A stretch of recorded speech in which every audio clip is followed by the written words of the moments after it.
apparently, when it comes to IPs and franchises, we have a very, very big problem on our hands, and that is the problem with Canon. Now, I have a very, very simple solution for this. It's called make something new, you lazy bunch of twats. It's really that simple. If you have such a big problem of having to adhere to Canon, you can so easily, and this is something that I will keep coming back to throughout this video, is make something new, make something on your own.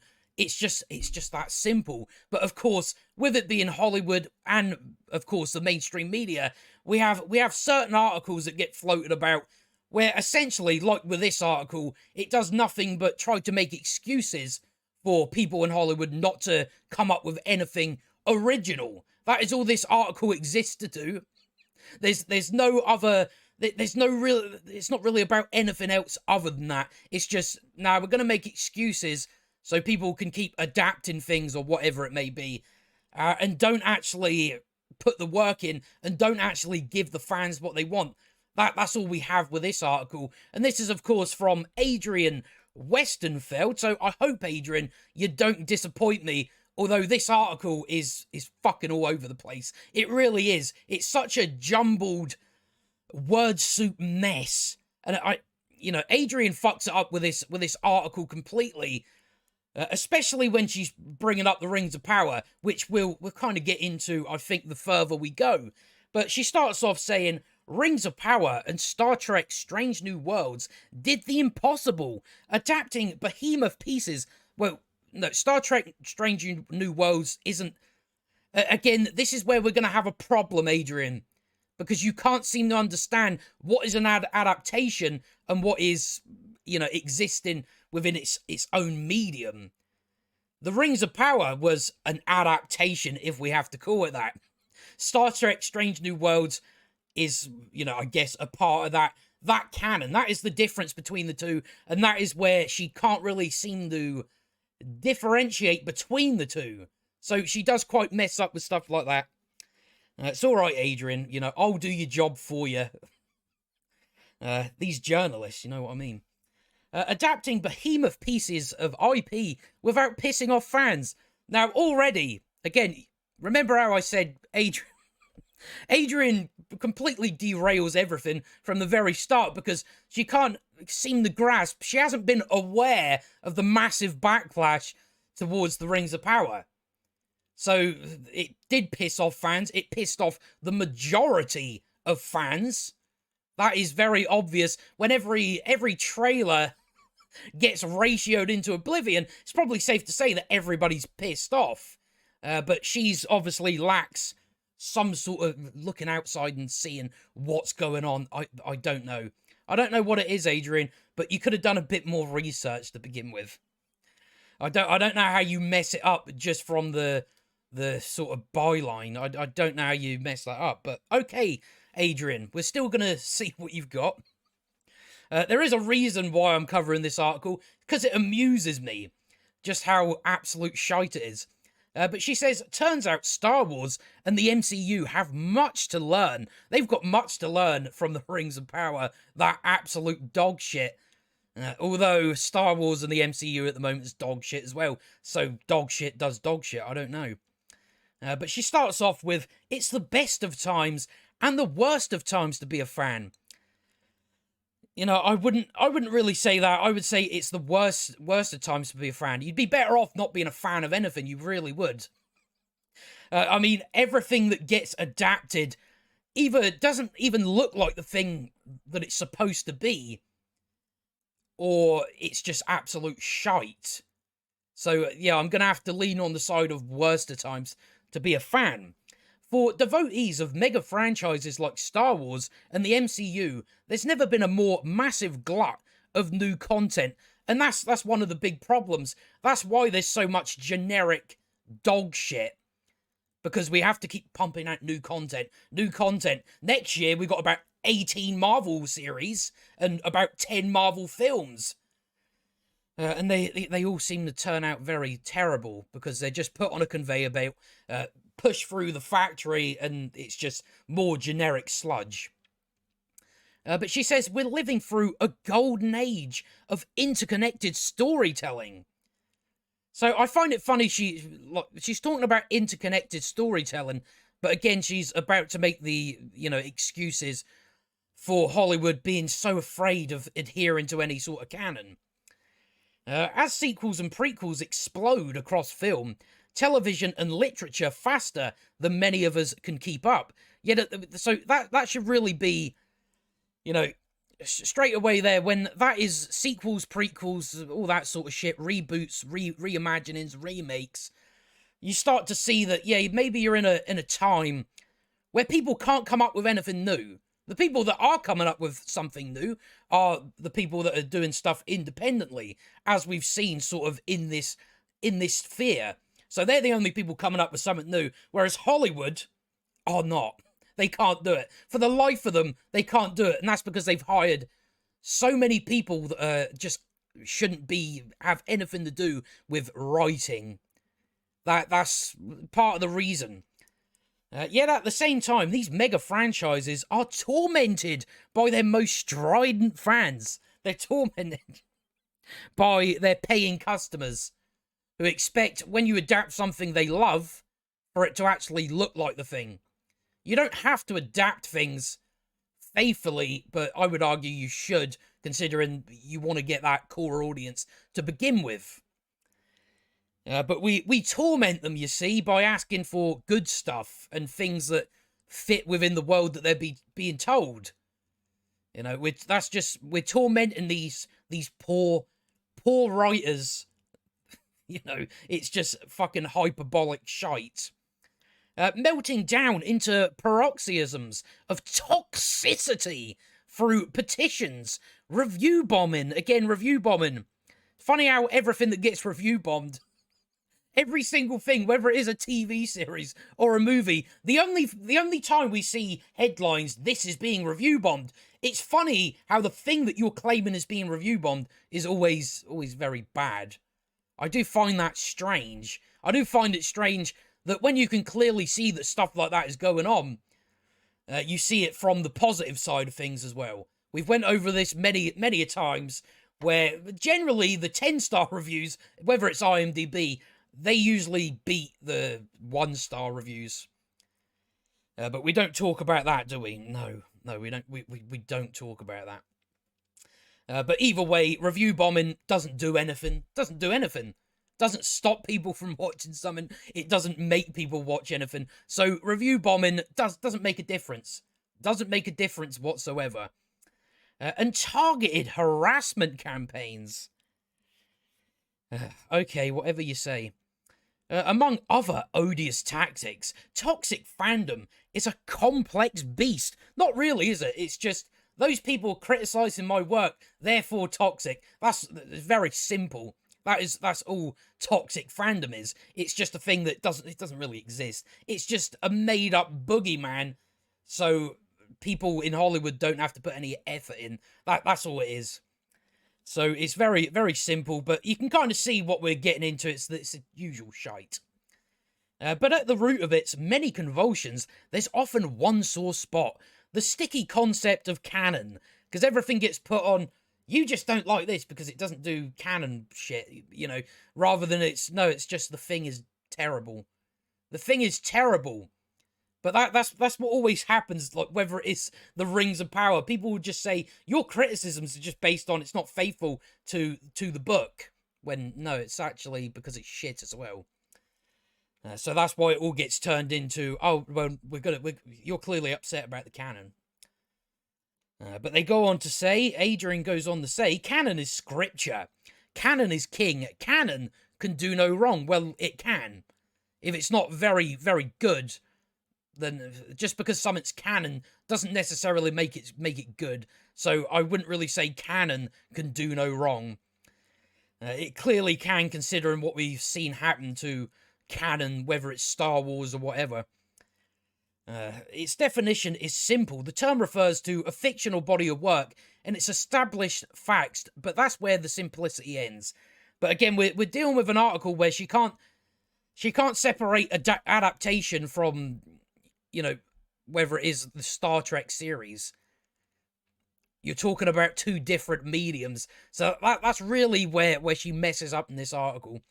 It just makes the whole article just look like, oh, well, that was a waste of time, wasn't it?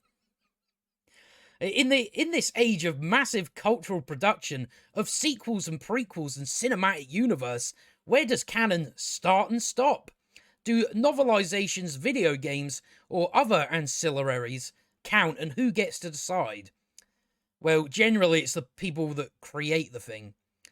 But just because the person created a thing doesn't mean they're, they get away from any criticism or anything like that.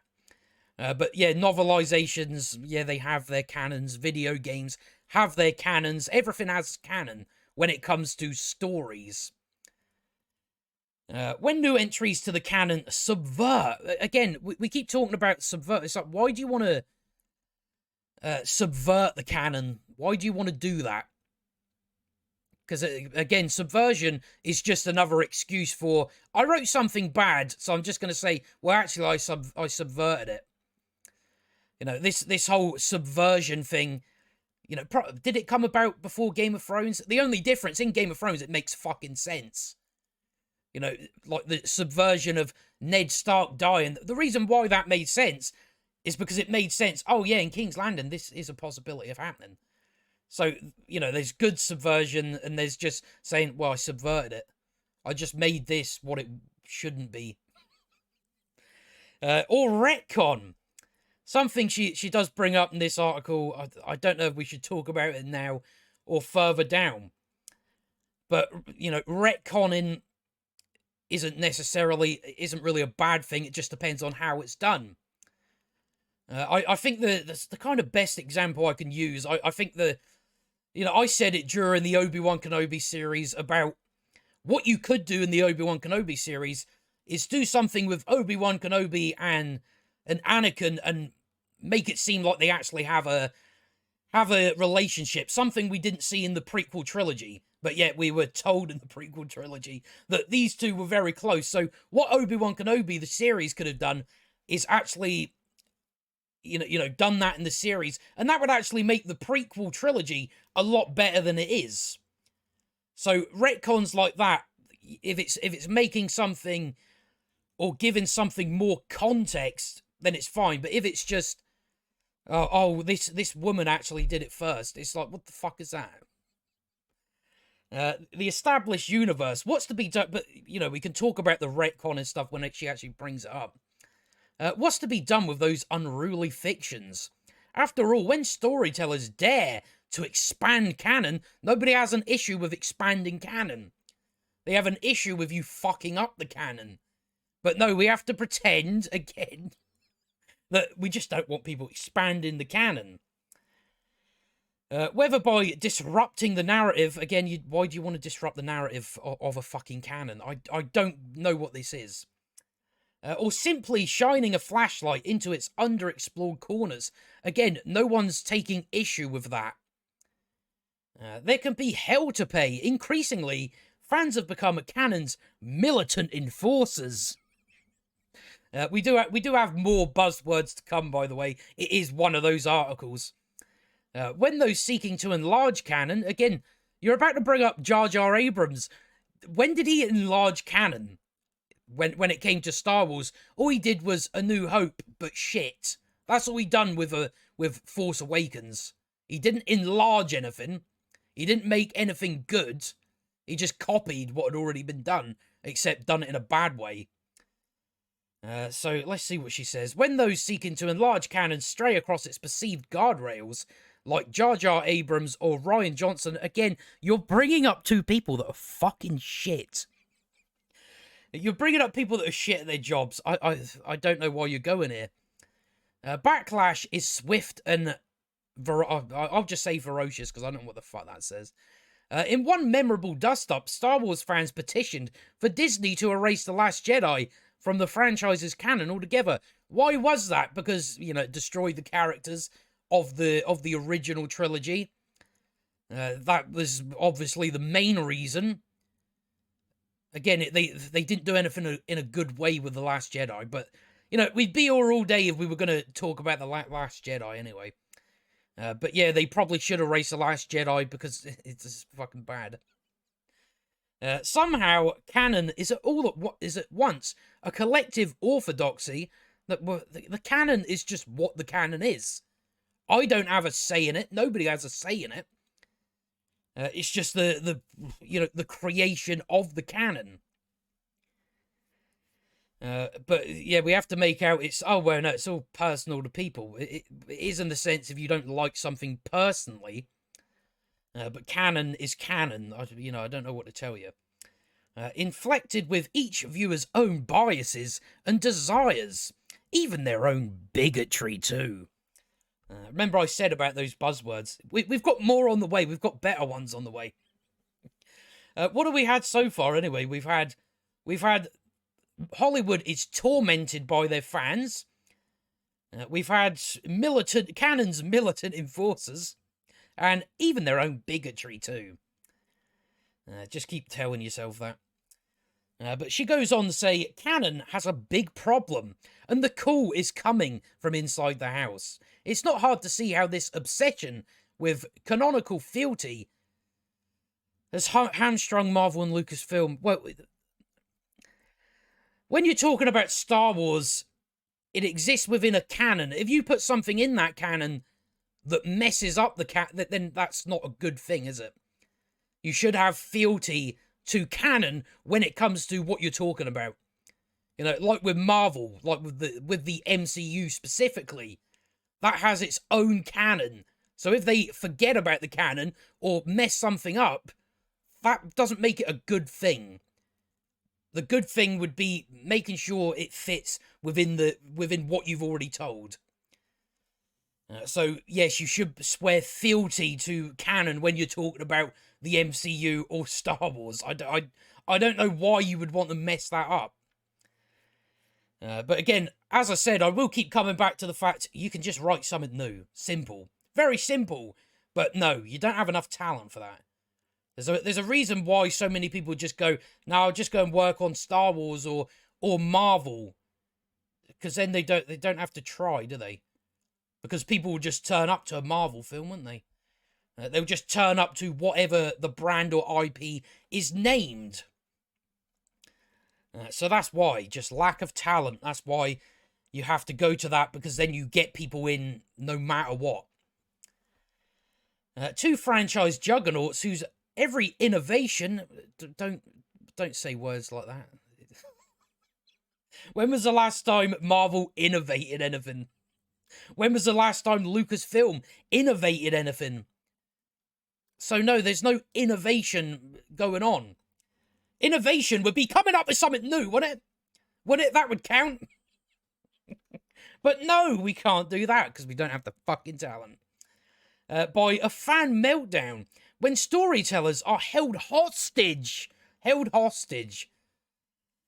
So, yeah, it's just over the top. It really is over the top, this article so far. I'm sorry, Adrian, but you're pushing it a bit too far by talking about storytellers are held hostage by their own audience. No, they're fucking not. They can make something new.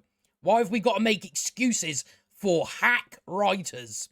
Why do we always have to make excuses like, oh, no, they should be able to tell medieval stories in fucking Star Wars, because that just makes sense, doesn't it? So, no, storytellers aren't held hostage by their own audiences because they don't have to work on franchises. Don't have to do it. No one's forcing them to. Again, you would think, you would like to think when people go and work for or work on Star Wars or Marvel, it's because they're passionate about it.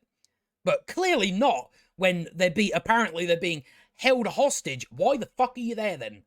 Why are you there if you just I want to do my own thing and make it all about me?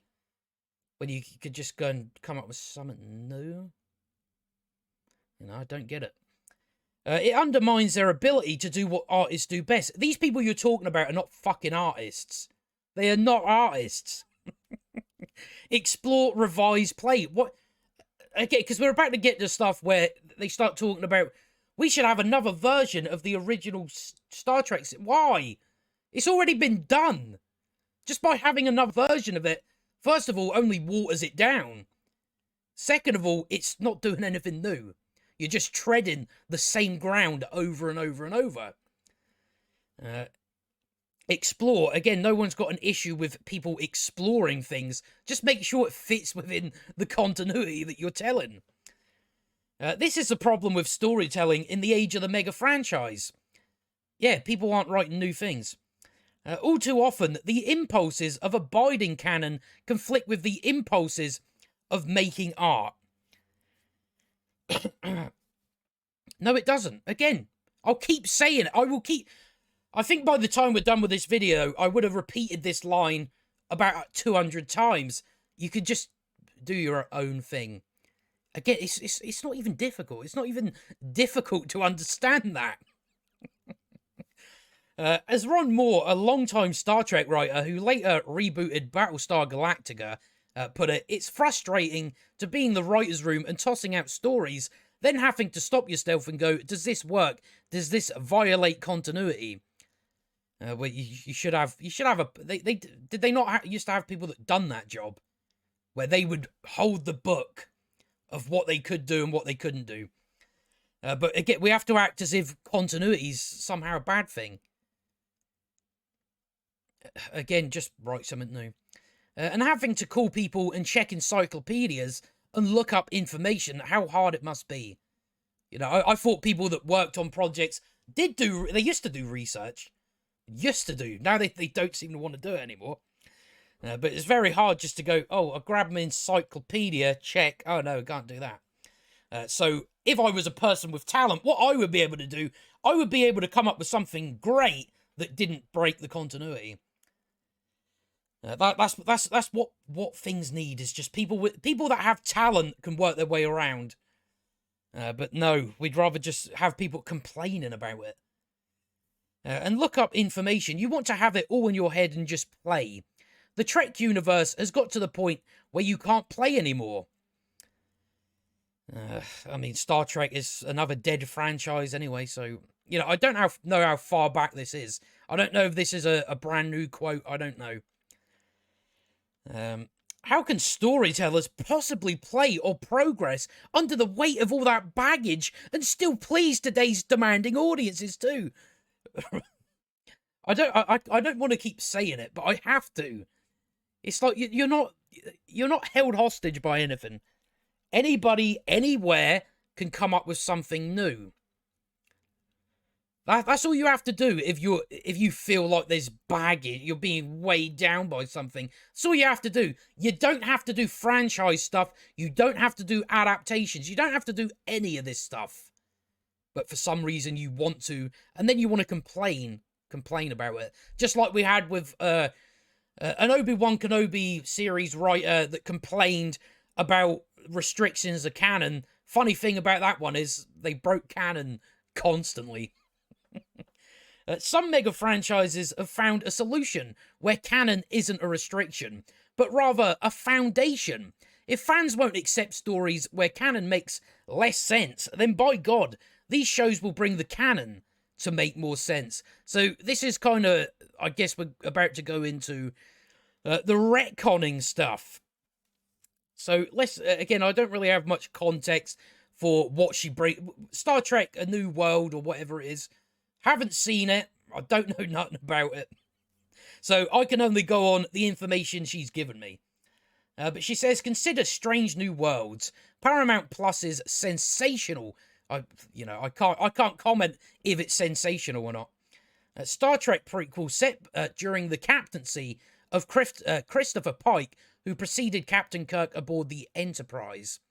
Fans of the original series, no doubt, remember the landmark two-part episode, The Menagerie, which shocked viewers when Spock abducted his former commander, Captain Pike, and stole the Enterprise, risking his life and career to transport a paralyzed Pike to a forbidden planet. It's a fantastic episode, but it lacks a backstory. So this is essentially what I was speaking about with the Obi-Wan Kenobi series. That's essentially what she's going for. Which, as I say, is fine. Again, I don't have context for it in this particular show, so I can't really comment.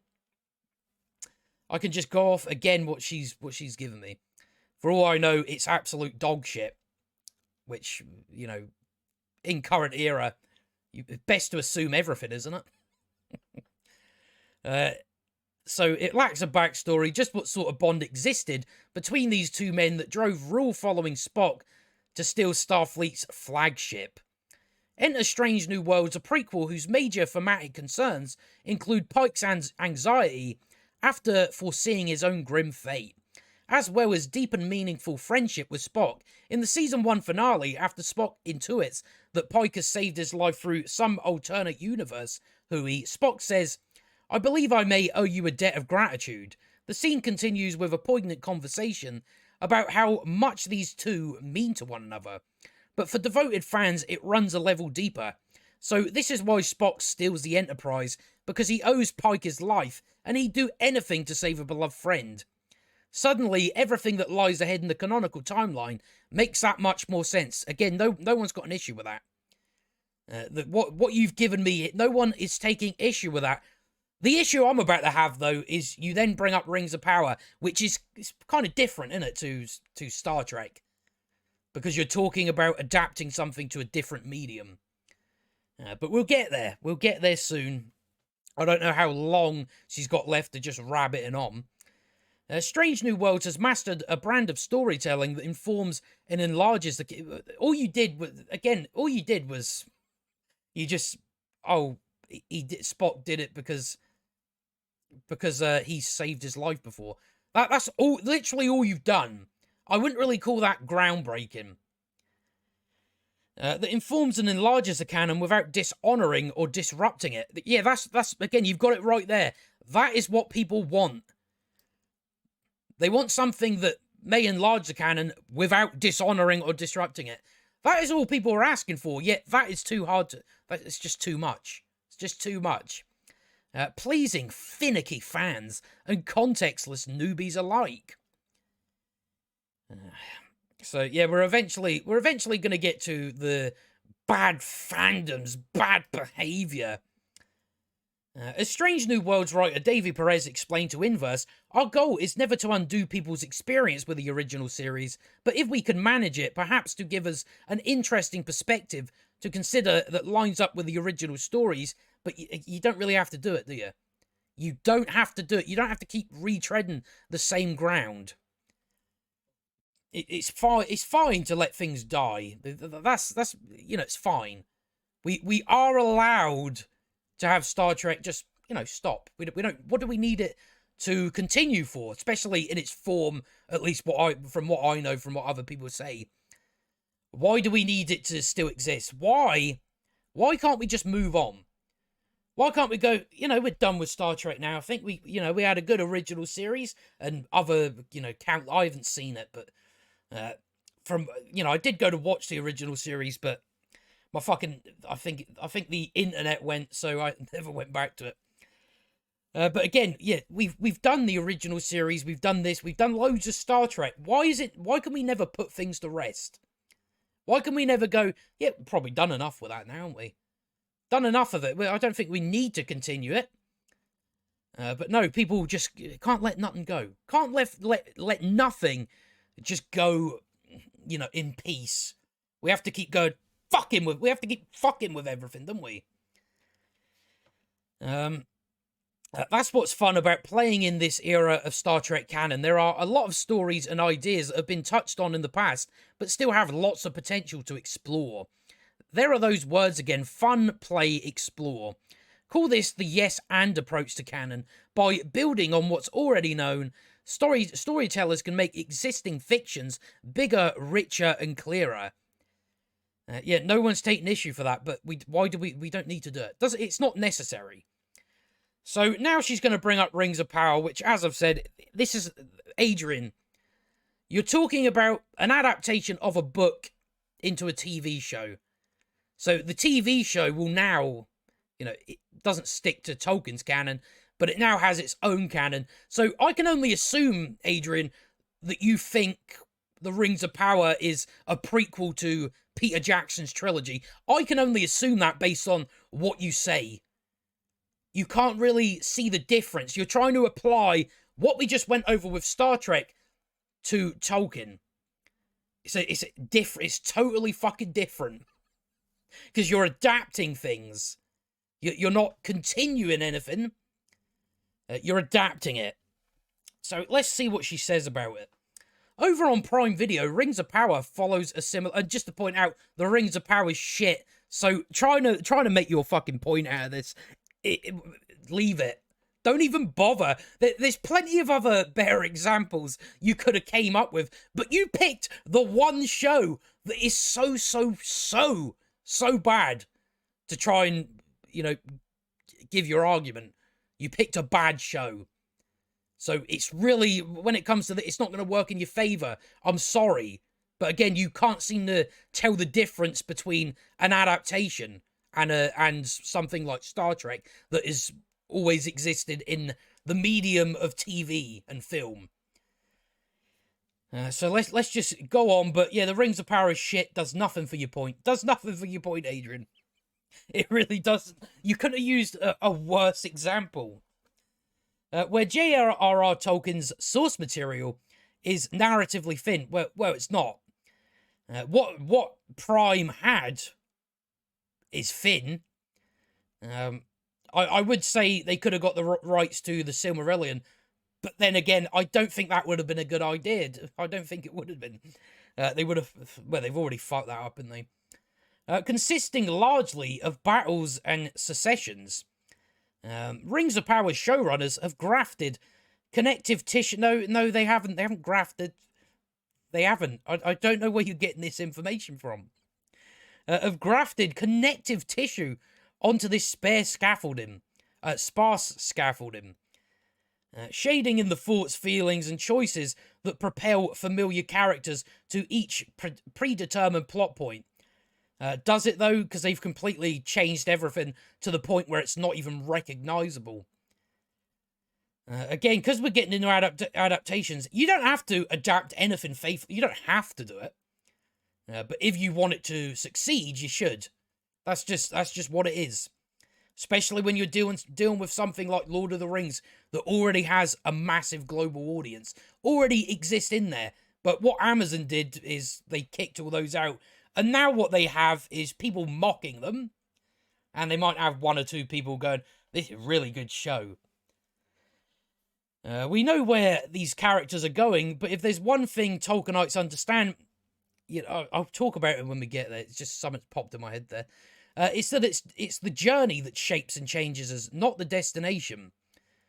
Where Tolkien gave us only the destination, Rings of Power backfills the journey, where he didn't give us... He didn't just give us the destination. You have heard of the Silmarillion.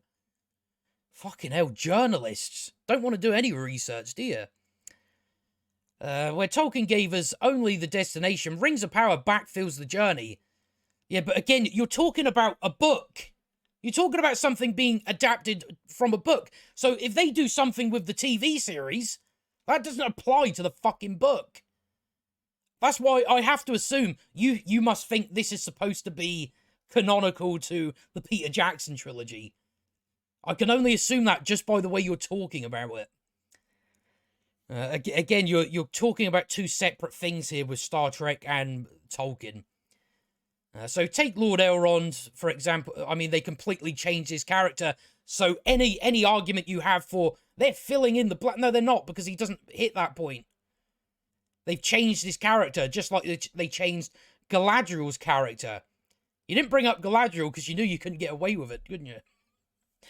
Because we all know she wasn't warrior Galadriel. So how did he become such a legendary statesman? Tolkien wrote it in a book. Able to build consensus between mortal and immortal races. Rings of Power imagines his years as a rookie diplomat, building out a formative and often touching friendship. Don't bring up that fucking friendship. He wasn't his friend, all right? Elrond was not a friend of Prince Durin because Elrond constantly betrayed his friend and lied to his friend about, no, I'm here. I'm not going to get in there, you know, fuck it.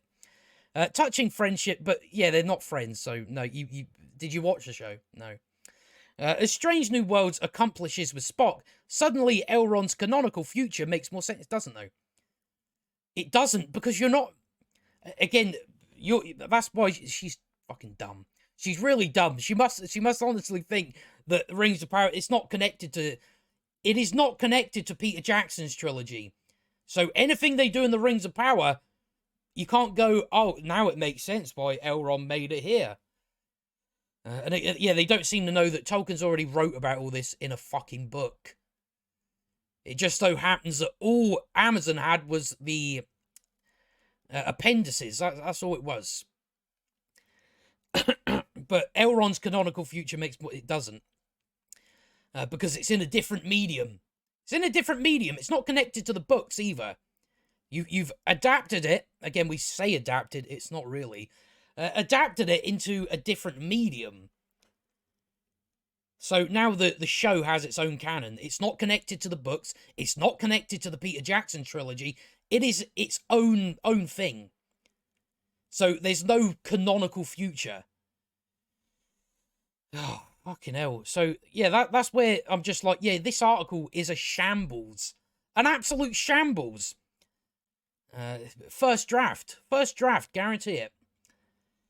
To be clear, the Star Trek and the Lord of the Rings fandoms are not without their own share of bad behavior, because they wanted something good. That's all people want, is something good. You know, even if the Rings of Power was good, you know, not that I'd be... If it was good, it's good. You know, I'm not going to complain about it. Even if I wasn't a big fan of the changes to Tolkien's book. To Tolkien's lore. If it's good, it's good. You know, that's whatever. But yeah, we have bad behavior because we asked for it to be respectful with Tolkien. We asked for it to be good. Ah, bad behavior. Bad behavior. Be a good little boy and consume, and don't ask questions and don't fucking think. Because that way, we don't have to work hard then, do we? That's all you're doing, Adrian. You're just giving these people excuses not to work hard, which that's what they should be doing. Although some of them just simply can't. They lack the ability to do it. And for some fans, even simply enlarging the canon is still a bridge too far. No, as long as it fits within the canon that has been told. But Gandalf wasn't in Middle-earth during the Second Age. These persnickety purists argue. It's like, how many people do you think there are that wanted it to be exactly as Tolkien wrote it? No, most people are fine with...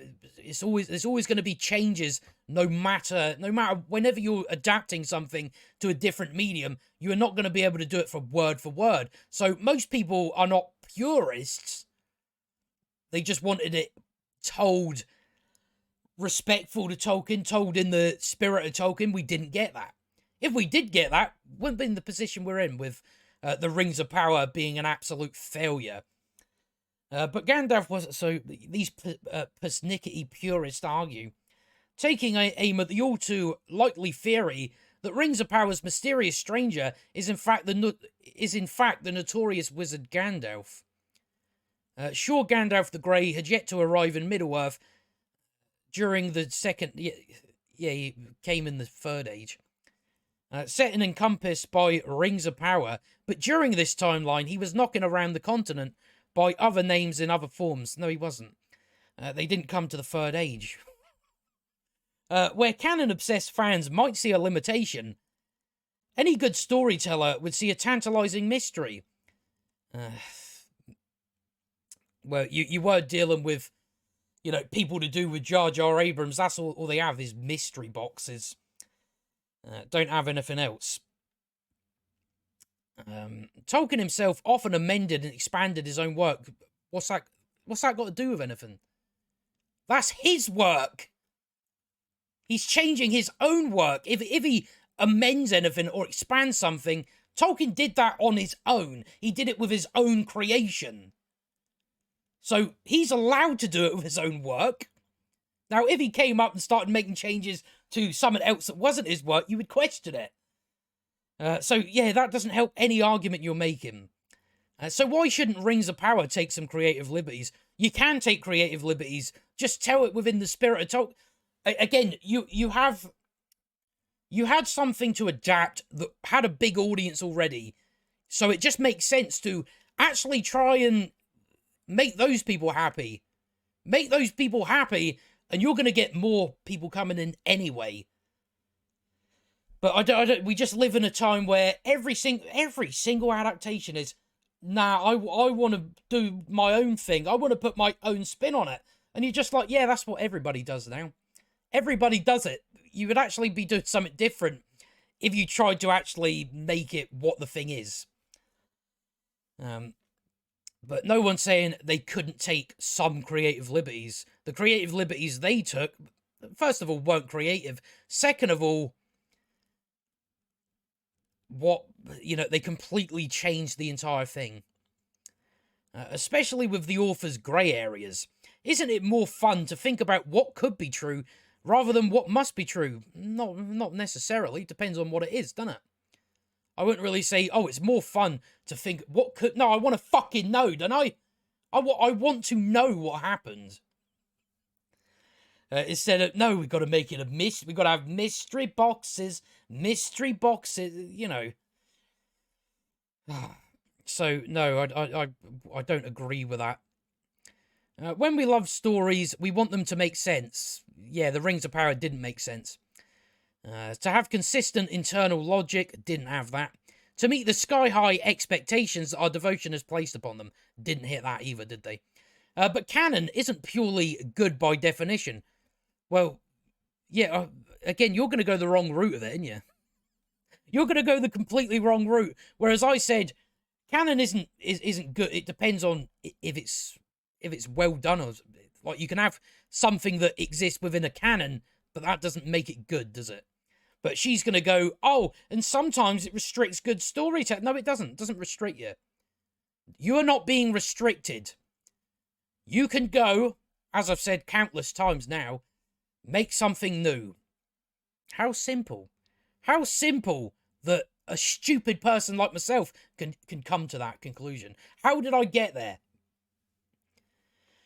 For a story to endure and expand decade after decade, we don't need that, though. We don't need to keep telling the same fucking story or adapting the same thing over and over and over and over.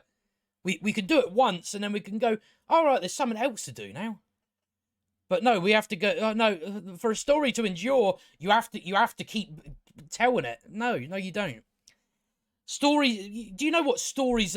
You know, Tolkien's story, just from on the books, already endured the test of time. It will continue to do so because it's a timeless story. It doesn't need to have an adaptation to make sure it still stays relevant. It's always going to be relevant because it's good. Just like even Peter Jackson's trilogy is always going to stand the test of time. Like it has over 20 years on. You don't have to keep making it and making it and making it to we're actually making it more relevant. No. And expand decade after decade, as all of these mega franchises have. You know, I wouldn't really call Tolkien a franchise. As all of these mega franchises have, it must be adaptive and reactive. That's the very soul of adaptation. Yeah, but we don't... Again, Peter Jackson already done an adaptation 20 years ago. It was very well done. It didn't shit all over Tolkien. I forget where I am now after that. It must be adaptive and reactive. That's the very soul of adaptation. As Tolkien himself said, don't you bring up this quote because it's a lie. I should have really brought up the actual quote. Because the amount of times we've heard this line parroted, yet they miss a very important word at the very end of the sentence. As Tolkien himself said of his own legendarium, it must leave room for other minds and hands. And after that, he said, absurd. That's what he said after it. Yet the showrunners and people like this and people online, but Tolkien said other minds and hands. Yeah, but he also said that's absurd. Absolutely absurd. Why would he leave it for other minds and hands? You know, he left it for his son, but that's his fucking son. But just asking, oh no, he wanted Amazon, the big mega corporation, even though Tolkien wasn't a fan of corporations, didn't even like Disney. He wanted those other minds and hands. No. So you missed out a very important word. This means nothing. Isn't it exciting to consider that we still don't know everything about these characters and their worlds? Well, no, Tolkien told his story. We do know. We already know. All this time later, these fictional sandboxes are endlessly generative, and you could make your own sandbox, build out your own world. Do it. I don't know why Amazon didn't do it. They could have done. They've got enough money to do it. But again, just making excuses is part of why we can't get enough of them. No, I've pretty much had enough of franchise stuff. It's like, move on, make something new. Especially when you fuck it up so much. In the age of corporatized canon, perhaps wanting these storytellers to tear up the rulebook is too much to ask. No one wants them to tear up the rulebook.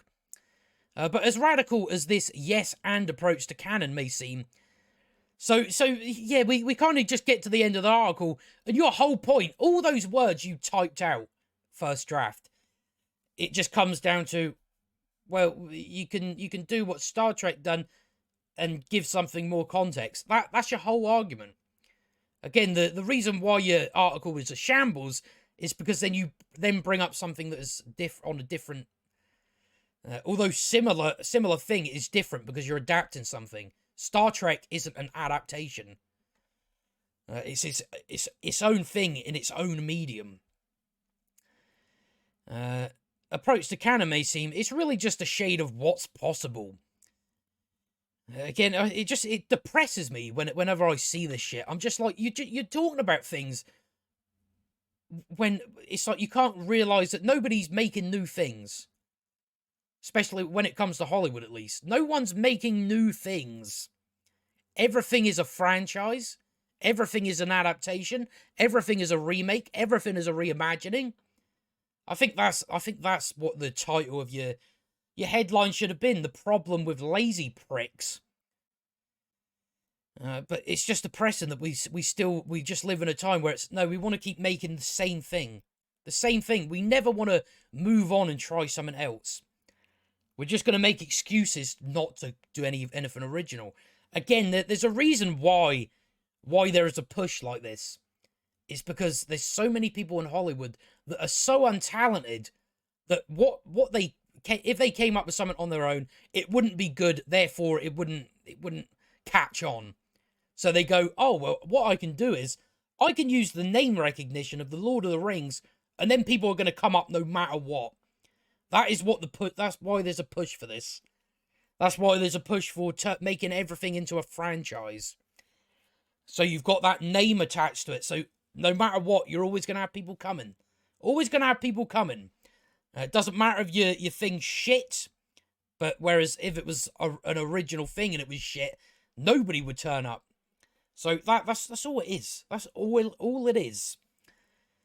Ron Moore offers a compelling roadmap for what it might look like to no longer be straitjacketed. You're not straitjacketed by any of them.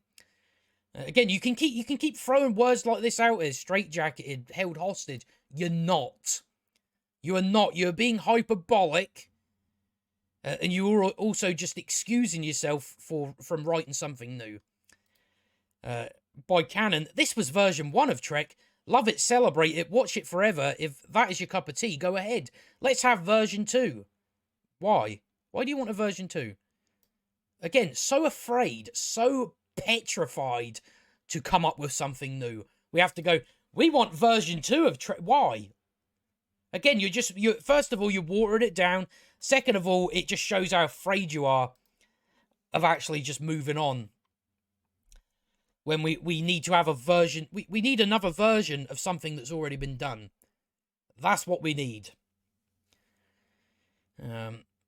Again, you would have a point, because it's always a funny thing when it comes to remakes, because you think what would actually make sense to remake the films, the TV series that when the original ones are really bad, are really terrible, and then you can remake something and make it good.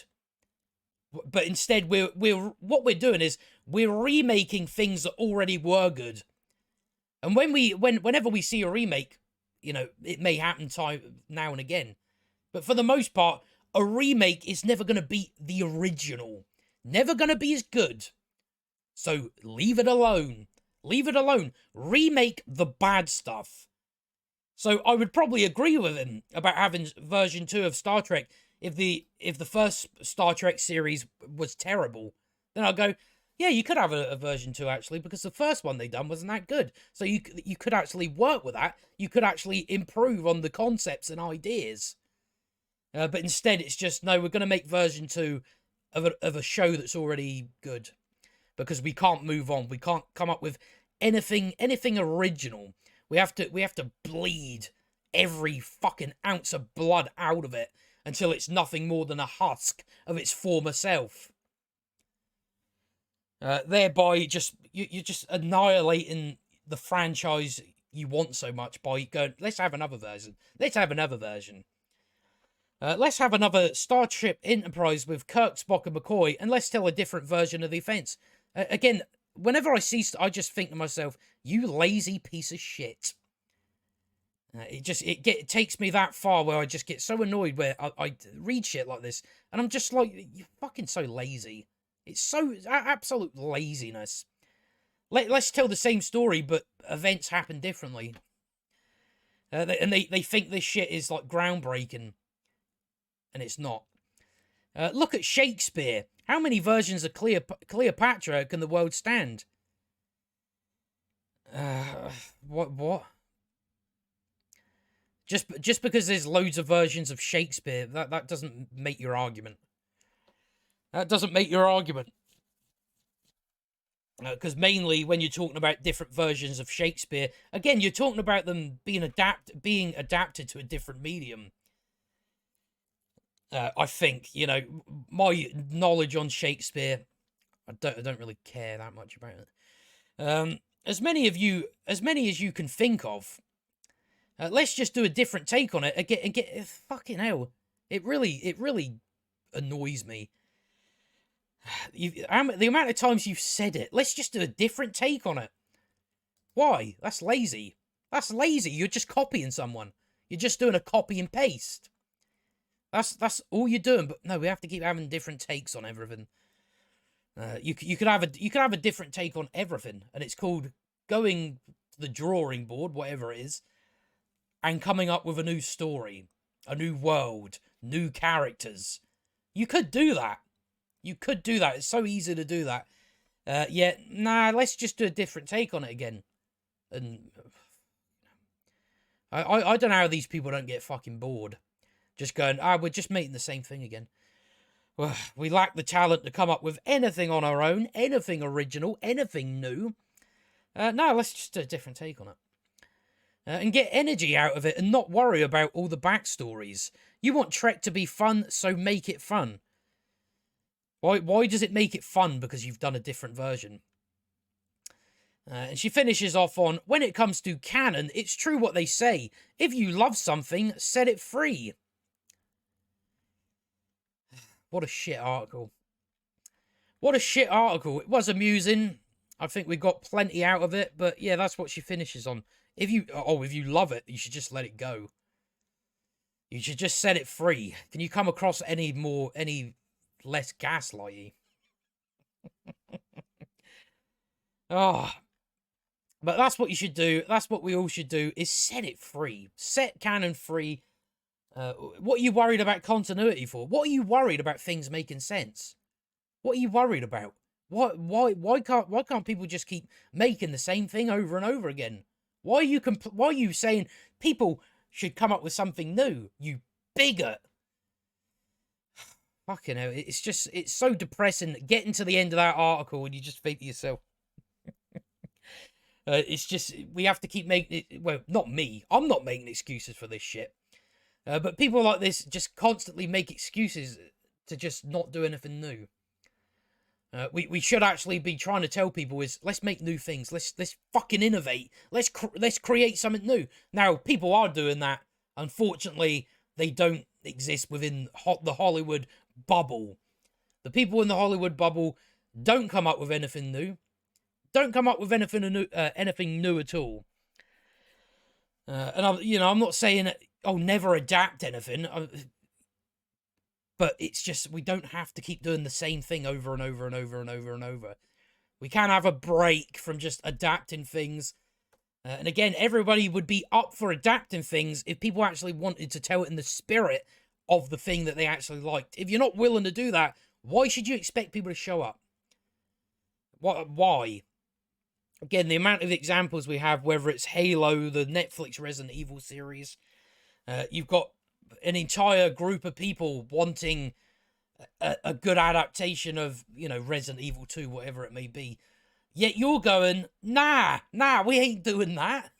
We're not going to give you what you want. We're going to give you what we want.